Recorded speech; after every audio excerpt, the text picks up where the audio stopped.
But anyway, Jake, I was telling Rachel before you jumped on, I feel like I'm sitting in the presence of greatness because I am literally your biggest fan. When I discovered your bars, I became obsessed.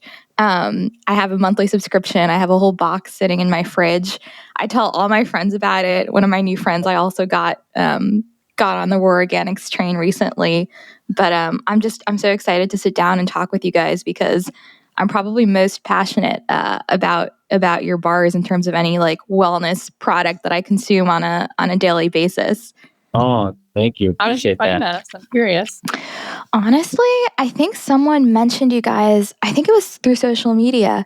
Someone was just like, "Oh, like I've been, this is like my pre-run workout bar," and I checked you guys out, and I was like, "I love these flavors. They look really interesting." And then I bought a box, and I've been hooked ever since.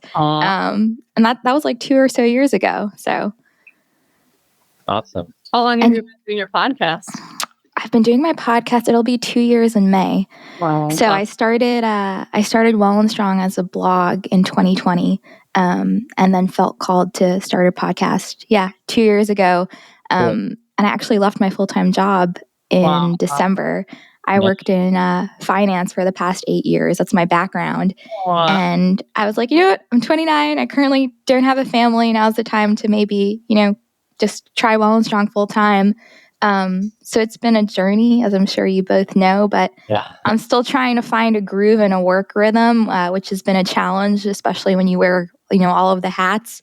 But I'm just taking a day at a time. Yeah. Yeah, we were like 30 when we started Rawr Bar, weren't we? Yeah. I mean, something like that. 31. I was 31, you were 30, yeah. And we came from the investment industry as well. So really? Yeah. that leads Jake into my first question. I'm so curious of what both of your backgrounds are and how you found yourself in this space. And I think it's so funny because most of the folks I've spoken with in the wellness space are not have no type of medical background whatsoever, right? It's a completely separate field. And, they find themselves in the space either due to one of their own personal health issues or a family member. So curious how you guys got into the space. Yeah, so I mean, I can start. So mine definitely came from my health journey. So ever since I was little, I had hypoglycemia. So I'd faint if my blood sugar got low. And it wasn't I didn't get tested and diagnosed till maybe I was in my early 20s where they tested my blood and diagnosed it as reactive hypoglycemia. So my pancreas would overproduce insulin. So if I didn't watch how I was eating, if I was eating too high glycemic of foods, my meals weren't balanced with protein and I was eating just straight carbs, and my insulin was elevated, then I could have, that can turn into insulin resistance and then type 2 diabetes. Right. And so I had always been really active and never noticed any issues with my health when I was younger, other than if I got hungry and passed out. But in general, it wasn't an issue. And then in my early 20s, I started to have just a lot of health issues, whether it was I felt some adrenal fatigue. And so I got into health, but I didn't know about the eating low glycemic, eating a balanced diet. I'd start to learn about ingredients, but I would eat this couscous has protein in it. So I'd have a bowl of couscous with no protein. And I thought I was getting what I needed. And all of a sudden my symptoms started to get really bad. I went from feeling like I could, do anything because I had a lot of energy to I had intense fatigue.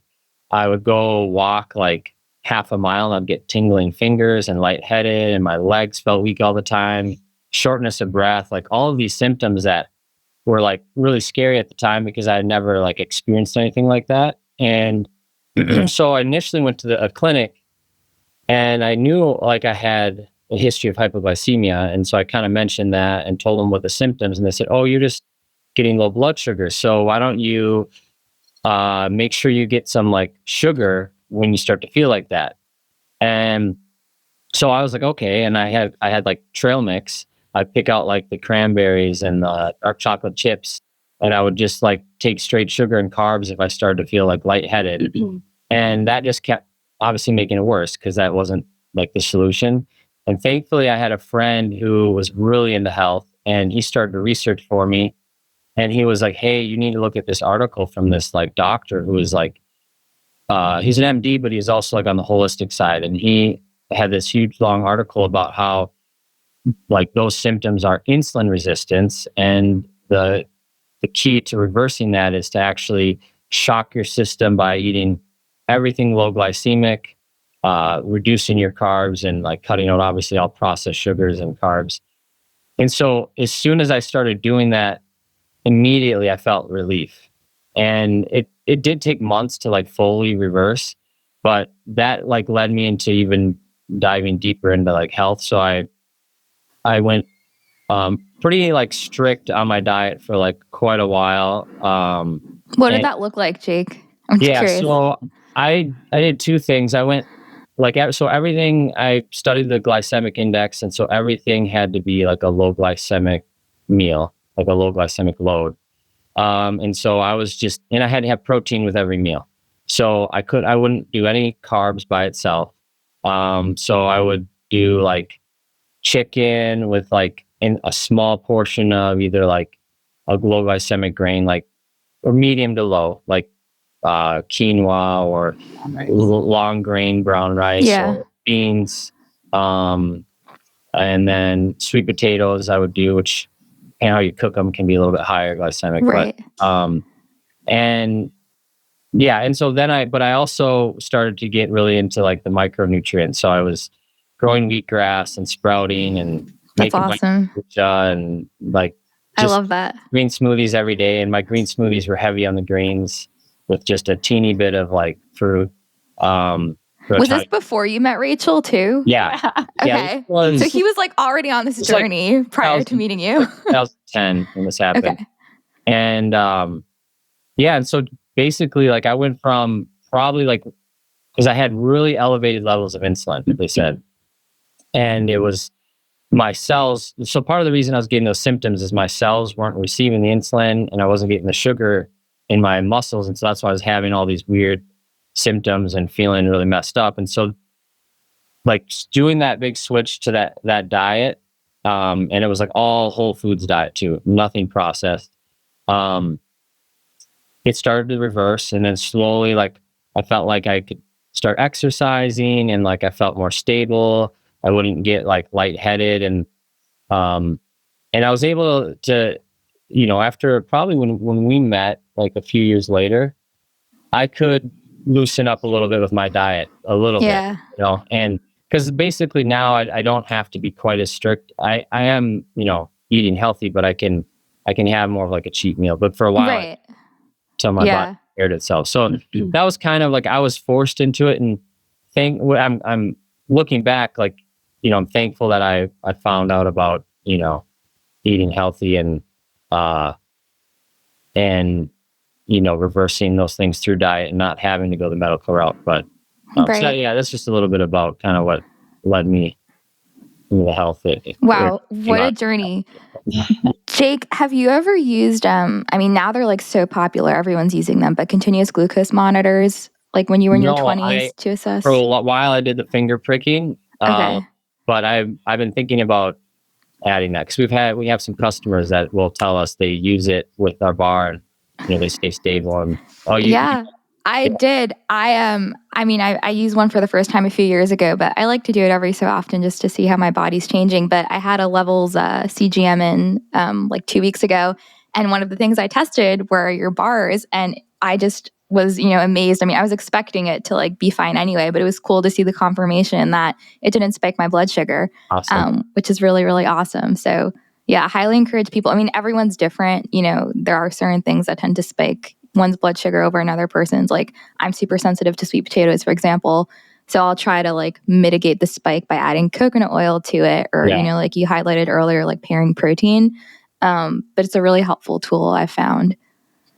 Yeah, I've been thinking about I just want, just to make sure, my diet is keeping me stable. I'm really sensitive to like feeling the reaction if I get spiked. So usually I'll get really tired.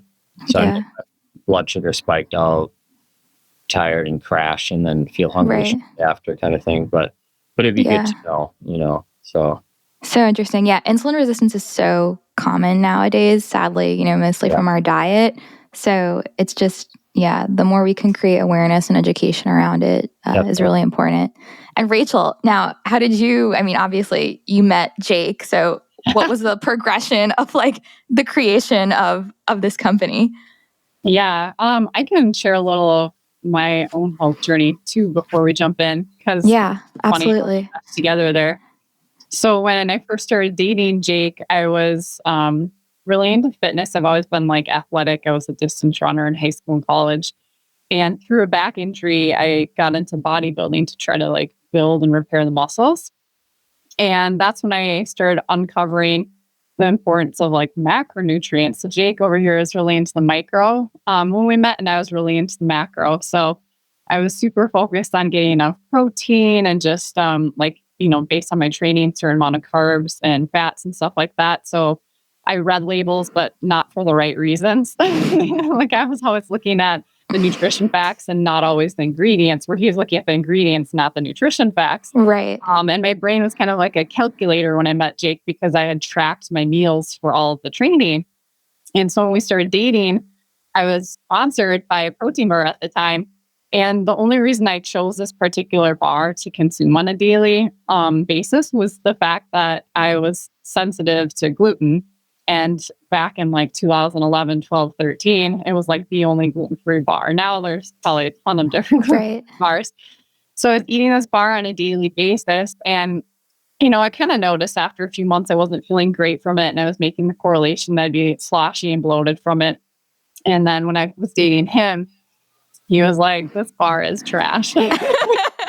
He's like, you need to like research these ingredients. And so I did a deep dive, and that's when I was like, okay, I can't eat this bar anymore. And at the same time, I was in a season where I wasn't doing like shows anymore. I was just lifting for the sake of like enjoying working out.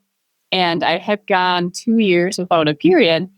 And I thought it was weird because I wasn't training hard. I wasn't doing intense cardio. And so he referred me to his naturopathic doctor, where they did what's called EDS testing. There's a lot of different ways you can test people, but she used a source called EDS testing, and she went through all of my system, nervous system, endocrine system, just everything one by one. It was probably an hour and a half to 2 hours long. And I didn't tell her anything about myself. And at one point she looks to me and she goes, okay, have you been eating a lot of egg whites and tossing out the yolks? And like common diet in bodybuilding is like chicken, rice, egg whites, and then you just eat greens, because they instill this fear of like carrots and things that might have sugar in it. So I was just eating like spinach, broccoli, asparagus, stuff like that. And I was like, yeah, I have been tossing out the yolks. And she's like, also, have you been eating a lot of greens, but not like a variety of vegetables and like a lot of color? And I was like, yeah, I basically just eat green vegetables. And she's like, okay, you're super deficient in sulfur. Add the yolks back in, start eating onion and garlic. And then I want you to take like a garlic capsule, which was literally just like freeze-dried garlic. And she's like, take that every day and let me know how you're doing in a month. And I kid you not, within 30 days, I got my period back. And it's been pretty regular ever since. And this was like, that's wild, 11, 12 years ago now. And so that was really a huge aha moment for me, where I was like, okay, I could eat the right things, but if they're not like organic, non-GMO, and I'm not getting a wide variety of these whole foods, it's really not doing me a lot of good. I switched to organic foods at the time because I was on a budget. So I was just eating like conventional chicken and conventional beef and having out all those different things. And you even noticed when I switched to organic, I had way less inflammation. Like I was pretty lean and pretty muscular, but I always felt like I had like just water weight. And once I started eating like organic, I truly noticed that like my body just shed like excess bloating and inflammation. Like I was clearly being inflamed from the different additives and toxins that were in my food. Right. So that was all kind of like me and Jake coming together and having our own ha-has. Like, because he was eating not enough protein and not enough calories. And I was like, for a guy of your height and weight, you're just not getting enough. And so I taught him about macronutrients. He taught me about micro. And because I threw out the bar I was eating, I didn't have a bar anymore. And that's kind of the journey that led us to Rawr, which was a complete accident. And I had a bar that I'd get sometimes that kind of hit the, the things that I wanted, but it didn't taste that great. So she was like dirt. She wasn't really. So like the brownie one, I felt like I was eating like grass. I don't know how to explain. Yeah. Well, that really resonates with me because I too, Rachel, am gluten intolerant. And I found that out like when I was in college 7 or 8 years ago. But prior to discovering Rawr Organics, I was not a fan of any of the gluten-free bars that I would see. And also too, like they're packed with so many extra additives that are really not great, or like they'll use like whey protein isolate and just things that I don't necessarily want to consume. yeah. But yeah, how did you guys actually like come up with the like? Because like you're not chefs per se. Like I'm just trying to think like how did they even start doing this? Like the creation of these. Yeah, so it's kind of a funny story. I just made a list of ingredients once I, got into health, did a bunch of research, was feeling a lot better, seeing a lot of change in my body. I just sat down one day and I was like, okay, I need like a bar I can bring to work, just even in a Ziploc for me and Jake. He made a list of ingredients that I liked, ran it by him. And a lot of them we already used in different ways. Like, I'm like, okay, I know I'm cool with coconut oil. I know that I do well with pea protein. Like, we just would have a plain unflavored one at home. We would just drink it, not for taste. And then I was like, I know flaxseed. I like that. I agree with it. I like the omegas in it. So we just made like a list. And then this is where like the nerdy side comes out, because I had all these like calculations in my head from tracking macros for so long. I did like calculations of what I would need of each ingredient to get high enough protein. Cause I was like, I don't want to just be like a 10-gram bar. Like that was one of the issues I had with bars on the market, is a lot of times the cleaner ones were like high protein, but only 10 grams. And for me, I just wouldn't feel stable. I wouldn't feel satisfied. Yeah, and I'd get spiked. So that was one of the things that we really needed for me. Like, we needed it to be dairy-free and gluten-free for her. And obviously she wanted the macros there, but I needed it to have a balance between sugar and protein so that I didn't get spiked. Because like a lot of the bean bars out there, I would feel hungry like right away because it just wasn't stable enough. The glycemic it was probably spiking me. So yeah, I just kind of ran some calculations and came up with like a prototype, which it was not anywhere as good as it is today. Because like we all start somewhere. We would put water in it to like bind it together, which like then when we eventually went to like work with a food scientist, she like laughed at us and she's like, oh my gosh, guys, your bar won't last like a week with water. It will mold and ferment. But like, hey, we would eat it within like a day. We would make it and eat it within 24 hours. So we didn't know any better, but it's pretty funny looking back. That's how it started. Yeah. That's wild. When you say food scientist, so you hired someone to basically like create this bar with all of the ingredients that you... We created it, but to get like shelf life testing and water level testing to like... Gotcha. Food manufacturing license, they need to know that you tested like the water activity level. Because if it's to be considered like a safe like packaged product, it can't be over a certain amount of like water activity. Yeah, it was more like we had the bar developed based on like what we finalized and the taste we liked, and then we went and got it tested. And we had told her how we had used to use water after that. We weren't using water anymore at that point, but... Well, at that point, we weren't using water because I think I had already had a communication with her. Oh, and she was like, before you submit your samples, you need to swap that out. And that's why coconut oil is in the bar. Okay. Yeah. I'm sure that was a learning experience because there is a lot about product formulation and whatnot. But kudos to you both. And when you were first like creating these, who was like your ideal first customer? I would definitely say like when we were creating it, we were kind of thinking of like business professionals, like people in, everyday life that had busy lifestyles. that cared about ingredients, or even like the stay-at-home mom that cares about the ingredients, like really people that read the labels. That was, initially the first target market. So when we launched, we picked a farmer's market in Minneapolis area, but it's kind of like where the suburbs meet Minneapolis, and it's definitely more like a more affluent area where people are really into health. So like we kind of like a health minded, like a lot of co-ops. Bike to the market. There's your target. Yeah. So interesting. And how did you decide on the flavors?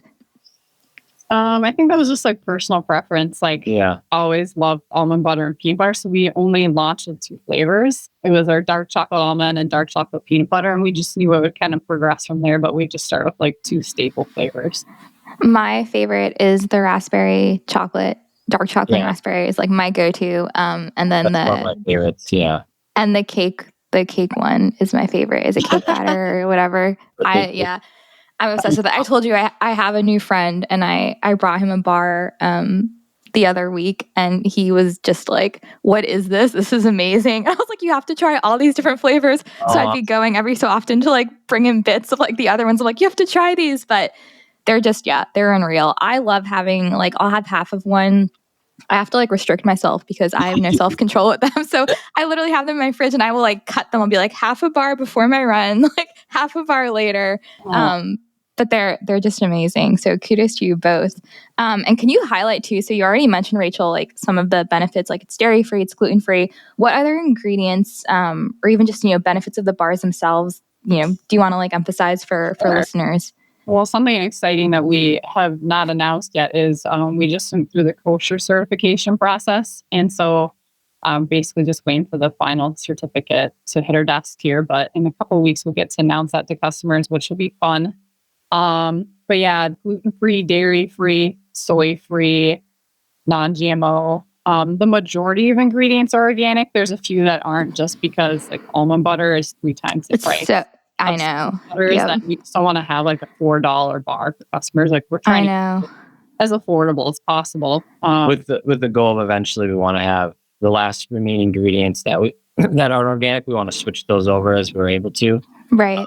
And that's so we use like our ingredients and suppliers. They hold the organic certification, but now we're going to go through the process soon to like get ours officially certified. The flavors. Right. Yeah, that's exciting. I know you'll go to Whole Foods and it'll be like $28 for a little thing of organic almond butter. I'm like, some things you just can't, And then I would say low glycemic, which is for some people that might not be as important, but for me it really is. And then I'd say easily digestible because so like previously, because like for me when I would get really hungry, my digestion was a little bit sensitive on what I would eat on an empty stomach because I could like get stomach aches. Like when I was little, I'd get horrible stomach aches, and I don't know if it was tied to the hypoglycemia. But so I can be like really hungry on an empty stomach and eat our bar or even 2 of them, and I don't get any like digestive issues, and it holds me over. And we've had a lot of customers reach out who have struggled with like even like IBS or different digestive issues, and they'll say, these are the first bars we found that like agree with like our digestion. And that's not going to be the case for everybody. Some people might react to something because they have like an allergy, but yeah, so that's I think a strong point is when I compare and eat other bars, I feel it feels easier on my system to digest. I think a lot of that too is because we're not using artificial sweeteners of any kind. We're not using like a lot of the fibers you see, like tapioca fiber, like cassava root fiber. Like there's a lot of different like fillers in bars that are advertised as healthy that are questionable, and I think they can upset your gut. And then one thing that's kind of fun about the bars is when we were developing it, I felt like it wasn't ready and perfect to launch. So I was spending a lot of time praying, and one night in a dream I heard the word molasses, and so I started researching molasses, and I ended up putting a small amount into the bar, and it's super mineral dense and really rich in iron. And so a lot of the bars are like 25 to 28% of your daily iron intake because of the molasses. It depends on the flavor you get. Some are higher in the iron because the molasses varies per flavor. But Great. I thought that was kind of fun that like there's a lot of minerals and they're like more nutrient dense because of the molasses and then the coconut nectar. So like our two sweeteners. Yeah, no, absolutely. Rachel, you mentioned fillers. What are maybe like 2 or 3 of the top, I guess, fillers to avoid or to look for, like when folks are purchasing, bars? A really common one is like corn fiber. Like you'll see that in like the bars that are. It's isomalto-oligosaccharide. I can't There's a remember how to different say way. it. It's Can't even pronounce it. Isomalto-oligosaccharide, and they'll just call it like IMO, or they might just straight up say corn fiber. I mean, a lot of the fillers and binders are like in their pure form, like organic, non-GMO corn. Not like bad, right? But in order to get it to be a binding ingredient in a food product, the level of processing and chemicals used to turn it into a syrup is what makes it bad. Yeah. Because there's fibers that they'll be on the nutrition label as a fiber. Like chicory root fiber. Chicory root fiber is most often comes in a syrup form. Tapioca fiber, it depends. It can come in syrup form. So there's two. There's tapioca syrup, which is more of like a sweetener, but then there's tapioca fiber, which can be in syrup form. And like if you look at the nutrition label of these, they'll be equal carbs and equal fiber. So like all those bars you'll see, they have a little bit higher carbs, but then they'll have really high fiber. So the net carbs is what they'll, So advertise. they'll advertise it as like low net carb, like 3 net carb, because, for example, it might have 10 grams of sugar, but 7 grams of fiber. So you subtract the fiber. 10 grams of carbs. Yep. 10 grams of carbs, or it'll come through maybe a sugar. And you subtract the fiber and you get 3 net carbs. So you can say like it's keto, it's low carb, but really you're consuming this highly processed fiber. And sometimes your body doesn't know what it is. It's kind of an identified source, and it will process it as a sugar. Yeah, so it doesn't always process all of it as fiber. So it can, and so in some, again, everyone's body's different. Like some people might do well and are okay on those things, but like personally, we don't. Like I can tell when I eat something that has like a really elevated level of some of those fiber sources.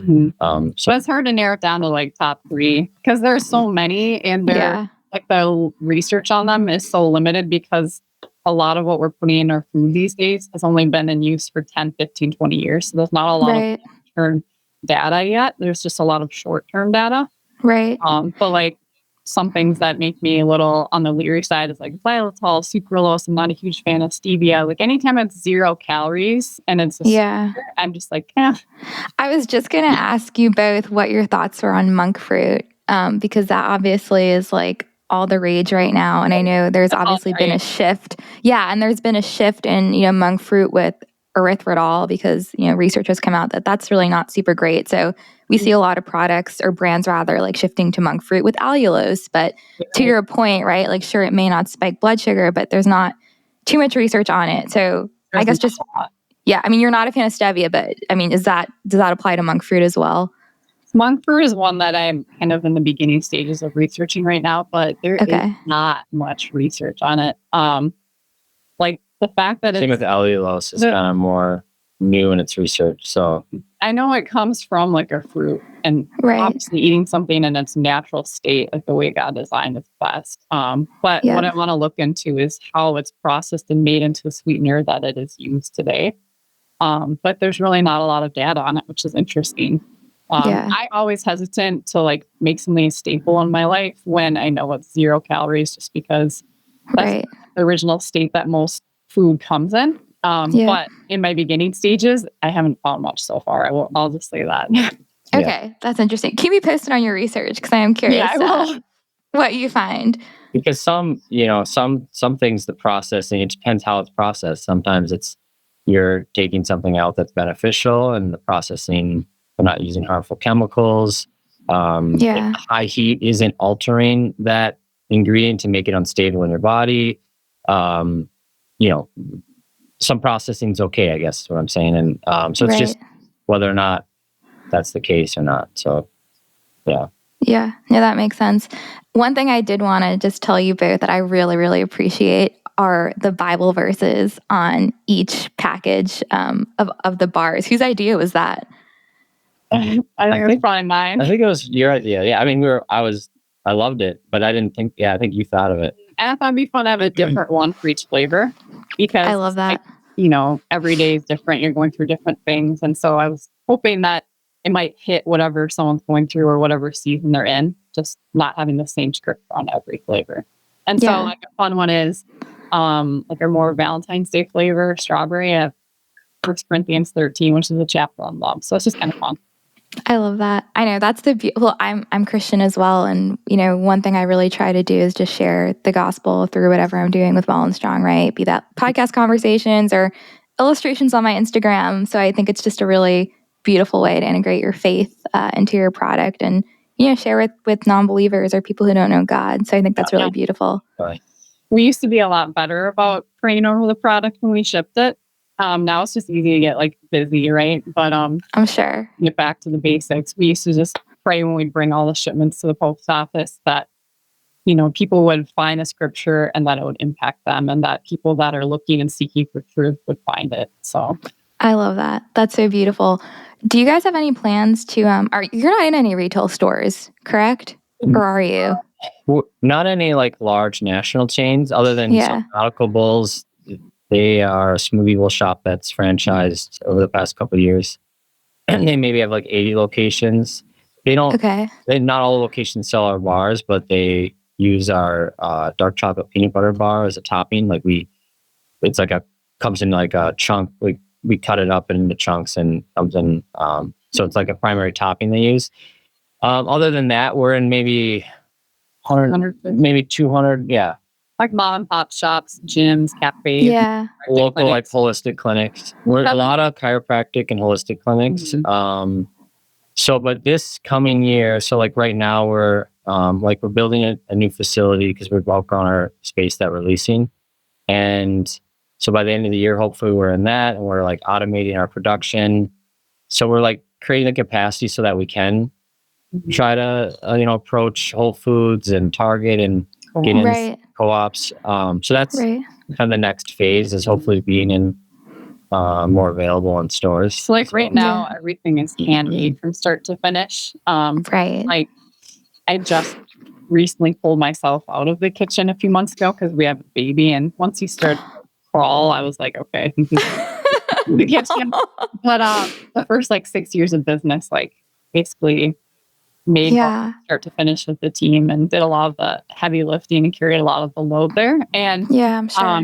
Just with the process as is, it would be so hard to meet the demands of grocery stores right now.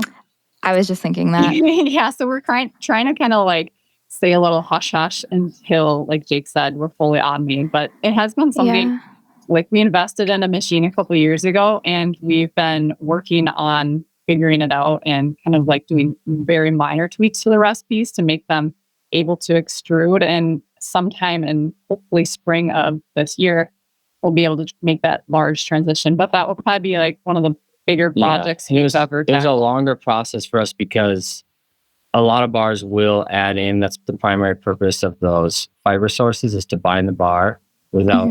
They'll either have higher sugar because they add extra sweetener, or they'll lower the protein. So there's a few levers you can pull to make a bar bind more, so that it's you can automate. And one of them is you decrease the protein, up the sugar a little bit, or add or if you want to keep the protein higher and without upping the sugar, then you have to use one of those fiber syrups. Mm-hmm. And we wanted to avoid taking those routes, and so it's been a lot of tweaking and testing. But what we we're to the point where we figured it out where it works, and we'll maybe not at the level of what some bars will be able to do in terms of production, because I think part of the reason they'll add a fiber binder that's a syrup is because then it really binds extremely well, and then they can produce more at a higher speed. And so we're just trying to, we want to be able to scale, but we don't want to compromise quality, integrity of why we started the bar. So we're basically just using our current ingredients. We're not adding anything, and we're just trying to do small little tweaks of levers, mostly add more nut butter. I think that's so special. I mean, and honestly too, even from marketing like perspective, I was just thinking of this. I feel like I feel like you guys don't even really have to market, in the sense of like, once someone tries your bars, like it's just spread through word of mouth because you have such an incredible product. It's like the product speaks for itself, right? And when you have a really good product, like the hope is that your marketing efforts don't have to be as, perhaps like widespread as some other brands. But to that point too, what advice would you give to aspiring entrepreneurs in the health food space who have an idea for a product, don't know where to start? Let's say it's like you guys, 5-6 years ago. What would you tell yourselves at that point in time? So the approach we took, I would say I would recommend this approach. I mean, there's two ways to go. You can get outside investment, you can go big right away. But we felt the best approach is to get a local following first. So we started with just doing every local event we could. We had a vision of like growing and being like a national brand, but we've just felt like, let's just focus on like testing it here first and doing farmers markets, doing every event we could, and just getting like, just getting a local customer base and just kind of letting it naturally grow from there. And so we didn't put pressure on ourselves right away to go too large in that sense, where we just wanted to kind of like a grassroots growth. I think that's a good way to start, because then you're keeping control too. If you're not taking the outside investment and you're just kind of like bootstrapping everything, I'm not saying it's the right way for everybody, but I think it's a good way to go. It's a lot of work, especially if you're keeping the production in house. Yeah. Right. Did you guys both do this like full time from the start, or were you also balancing other jobs? And at what point did you make that transition? Asking for a friend. So like family members that were like, "Well, your jobs are so good and secure." I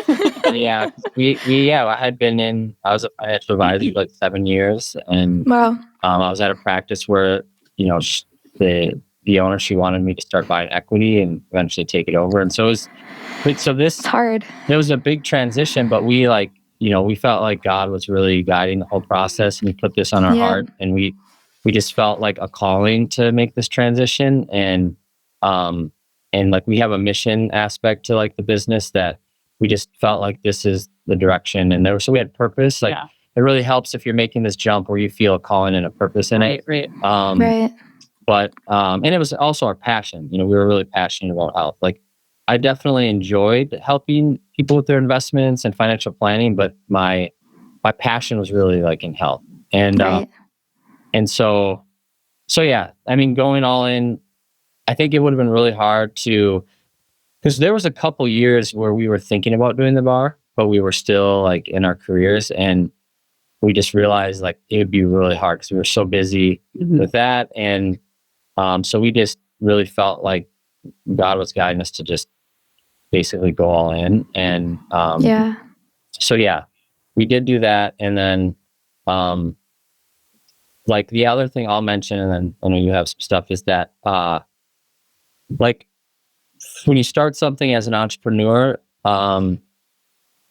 like not letting disappointment get you off like the vision. Just know that there are going to be setbacks, there are going to be failures, there's going to be disappointment, and you have to like learn how to like kind of deal with that and not let it, because the big thing is if you don't quit, you win. Essentially, like it's about consistency, persevering, and just like keeping at it. And for us, initially the growth was a lot slower than we thought it was going to be, because we were like, oh, in 2 years we'll be in Whole Foods, and like, we didn't realize how long we were so naive though. Yeah, we didn't realize how long it would take. We were like spending 10-hour days making and packaging the product. So then in the evenings we would do like the financing, ordering, green, social media, marketing, and so it was like it's a lot. Was so focused on making that like say we had a team making it from the beginning, we probably could have been a Whole Foods center, but we had no idea that like taking manufacturing in-house would be so consuming. Right. And we were too broke to hire employees, so we had to do it ourselves. So we didn't want to take on investors. So it's just an interesting thing. But so like I think if it depending on the business someone's launching, but if you just stay consistent, you don't give up, a lot of times you hit this, like whether it's 3 years or 5 years, you'll hit this threshold where all of a sudden things will really start going. So it's just not giving up in the first couple of years that can be a lot harder, kind of getting over that threshold. So yeah, couldn't agree more. Rachel, I know you have some thoughts. Yeah, I would say like business tips for an entrepreneur that's just getting started. I think like the first and foremost important thing is like hearing from God and having peace. So like if he's put something in your heart and called you to it, you'll feel peace. You might feel nervous still, right? You might have some fear there, but at the end of the day, you'll know that you're hearing from him. And I think that's the most important thing. I think sometimes people have an aspiration to be an entrepreneur, but they haven't heard from God. They just kind of want to like have a freelance schedule and they're like, it sounds fun. I think hearing from God is like the top thing, because if you know you've heard clearly from him and you have that peace, whenever it gets hard, you can go back and say, okay, well, God said he'd carry me through this. So true. Through this. Like he's in this with me. Like this is his purpose in this season of my life, instead of just being like, I chose this path. Because like when you know God's in it, you know that he's not going to let you down. He's not going to let you fail. Like you'll have little failures and you'll have little mistakes, but like at the end of the day, he's carrying you through. So that would be my first tip. Then Jake did say one of them, which is not to give up. Because I mean, there is trials, there is tribulations, and there's times where you're going to question yourself. And if you can just persevere and continue on, like he said, there's going to be a point where the scales tip. And I think it's a beautiful part of the story too. Like when I look at our story of being in the kitchen for 6 years before I had a manager take over, and the first 2 to 3 years I was in the kitchen alone, like he would be doing finances for Rawr in the front. I would make all the recipes. Then he would help me roll and cut them and we'd package them together. But like a lot of the recipe part, I was alone. The first 2 years I was like, oh, this is so lonely. Like, I can't believe you called us to this. And I would try to use the time to like listen to worship and listen to like, sermons to just kind of build up my spirit. But now when I look back at that, I'm like, that was such a special time. And God was building something in me. He's building a perseverance, building a strength. And I will never regret those years because it built such an appreciation in me that I look back often and I think, oh my gosh, it used to be just us two. And then we had one employee for like a year. And then the next year employees. And now we have like 27, a blend of part-time and full-time. But it's like, it was such a slow, painful process to get here that I have so much gratitude, so much thankfulness. And God has built like something in me, some character in me that if the journey was easy, I wouldn't have, you know what I'm saying? So that's incredible. Not giving up is probably my number 2 tip. And then 3 is integrity, like remembering why you started. Don't ever forget why you started and don't ever change why you started. So like if you started because you care about ingredients or you want to make like a global impact for the kingdom or whatever it is, when you get down the road, if you're wanting to like cut costs or something, you can't mess with your integrity. If you started because you care about clean ingredients, you have to keep that core there. I love that. Yeah, there are so many like similarities in both of your stories and in mine too. And just for you both, I started WellnStrong in 2020, and it basically was coming out of a breakup, and I was in a very lonely dark space, and it was my saving grace in more ways than one. But the reason I started it was because my mom was diagnosed with stage 4 breast cancer in 2018 after being in remission for 10 years from stage 2. And it really started as a means for me to just share the research I was doing for her from like a complementary therapy standpoint. And, looking back, it was a very, lonely few years. But God had planted, a desire in my heart to help other people through her journey. And it's incredible just to see looking back, like when God touches something, it grows, right? Like it is beyond us. Yeah. And even to this day, when people ask, like, how did you grow your platform so big? I'm like, I didn't grow it, actually. Like, God did. God is using me. Like, I really didn't do any of this. I didn't even have a name in the space, 5 years ago. And it's just been so beautiful to see like all that He has done. And I love your hearts and your mission. And I think at the end of the day, like, your desire is to help people, right? And these bars are one avenue to do that. But at the end of the day, it's to, bring glory to God and share His kingdom. And I think it's just so beautiful. And that's why I'm your biggest fan, not only of your bars, but just of you both. And I just really love what you're doing. And I'm excited to continue to watch you both grow. Thank you. Appreciate that. So with that, you mentioned earlier too, potentially expanding. Are there any other new exciting things on the horizon we can be looking out for? I thought you might ask, but I'll be the first to know about something fun. I'm in the final stages of developing a blueberry muffin bar. It'll be Stop it. A tiny hint of lemon in it for all those that love that little pop with their. Oh my gosh. And hopefully it'll be launching sometime in April. But I will be your taste tester. Let me know. I'll fly over. But yeah, so that's fun. And then, when we look down the road, there's some fun things we have in mind. I really want to launch like a mini Rawr. Oh, it's cute. 2/3 the size or 3/4, but just kind of like for kids. And obviously, if you're like, I only want to eat half on my run, or people with no self-control like me. But yeah, I think that would be really fun to have like a smaller one for like kids or just people that aren't wanting the full bar in one sitting. I love that. Well, birthday cake, raspberry dark chocolate, and then this new blueberry one are probably going to be my top 3 favorites then. And awesome. One other thing that we've had the plan ever since we launched, but we just haven't had the capacity to do it yet, but we're hoping in the next couple of years is we want to develop like a meal replacement bar for hungry kids. That's awesome.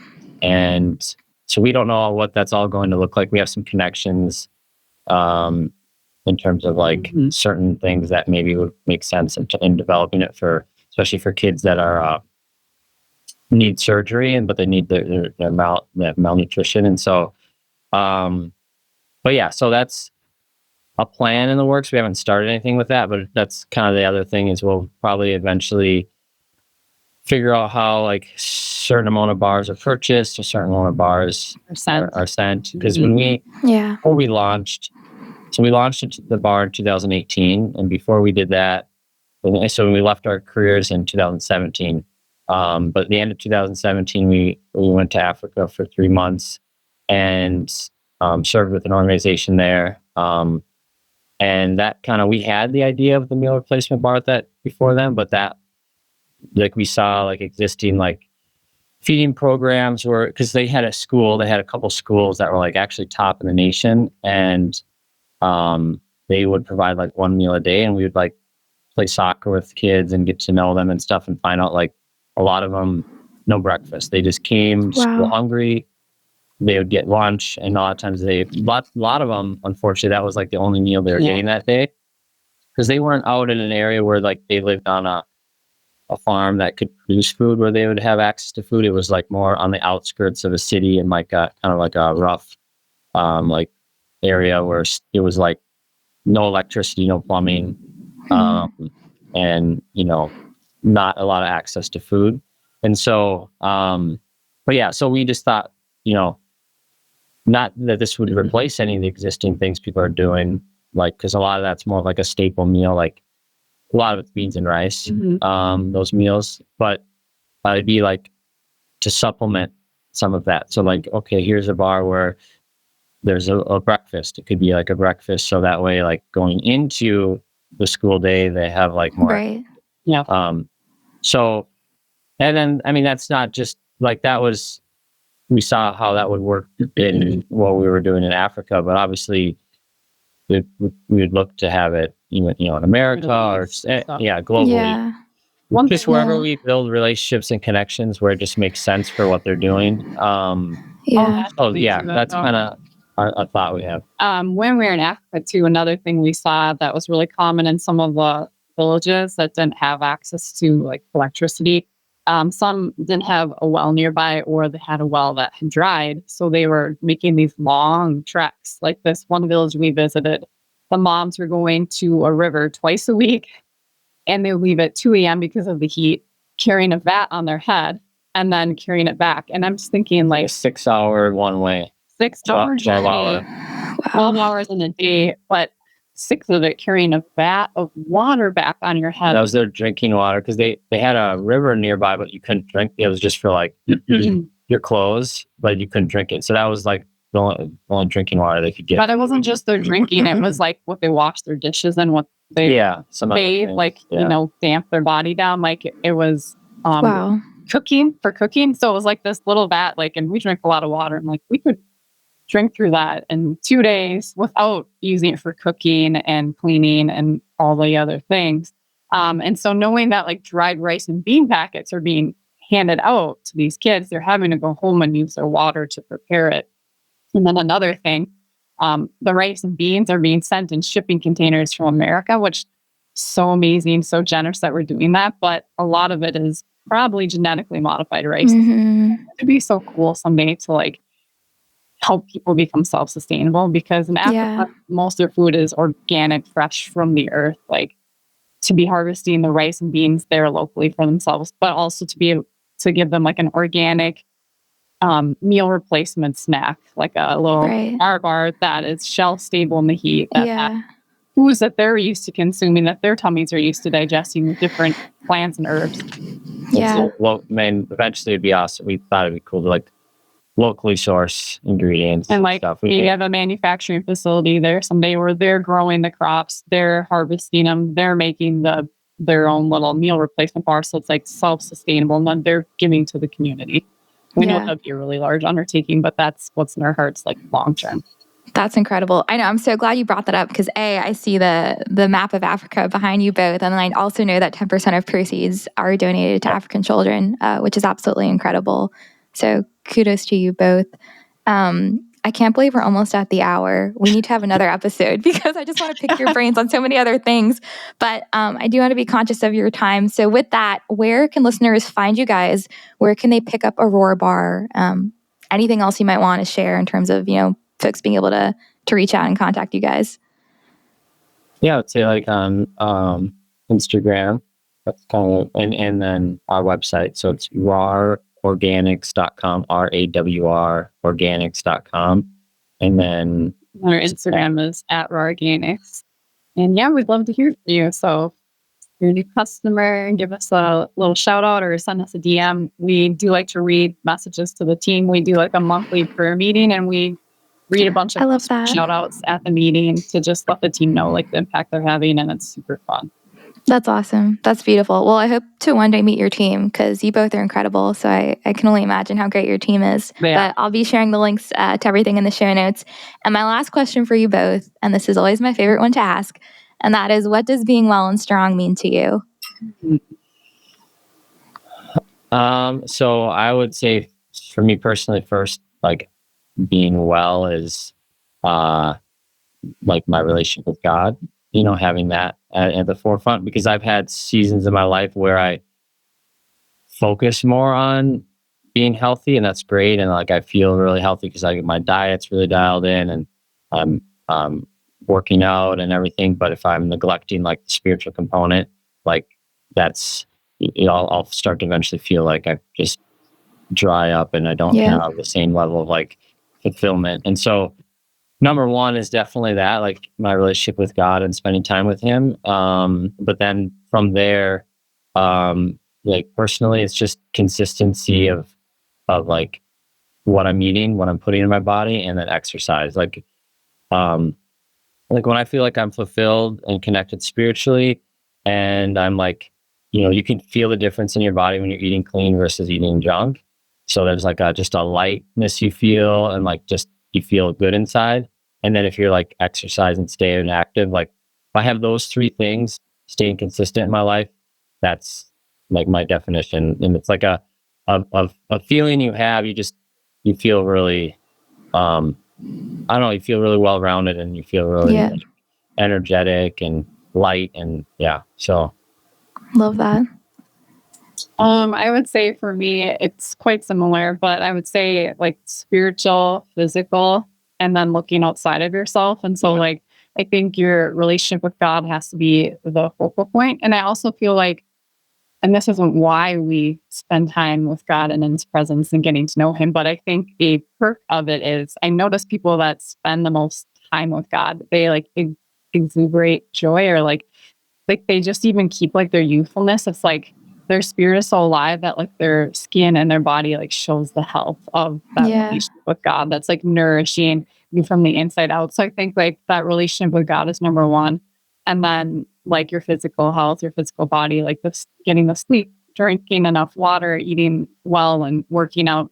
But then also not being so self-focused that you're always like, I need to do this, and this. But I think like the component of like having friendships that you're pouring into, having, relationships that you're giving in, and getting the focus off yourself. Yeah. And like at the end of the day, the days I feel the most fulfilled are like the days where you feel like you had a positive impact in someone's life. You're like, so true. You know what I mean? Yeah. So true. No, I love that. I couldn't agree more. I know, and quite honestly, too, I had a conversation not too long ago, and it was about just anxiety. And one of the best ways to stop feeling anxious is to take the focus off yourself. Yeah. Right? Because like the root of anxiety is when we're literally just worrying about like our own circumstances. So to take the focus off yourself, put it on someone else that you can help, and of course, put it on God. It really just it's life changing. It really is. Definitely. Awesome. Well, thank you both so much for your time. This has been so much fun. I can't wait to share this with listeners. And I hope to have you back on again at some point soon. I'll be waiting, Rachel, for that new bar. Yeah. I'm going to mark it on my calendar. Countdown. Yeah. Awesome. Thank you both. Thanks for having us. We appreciate it.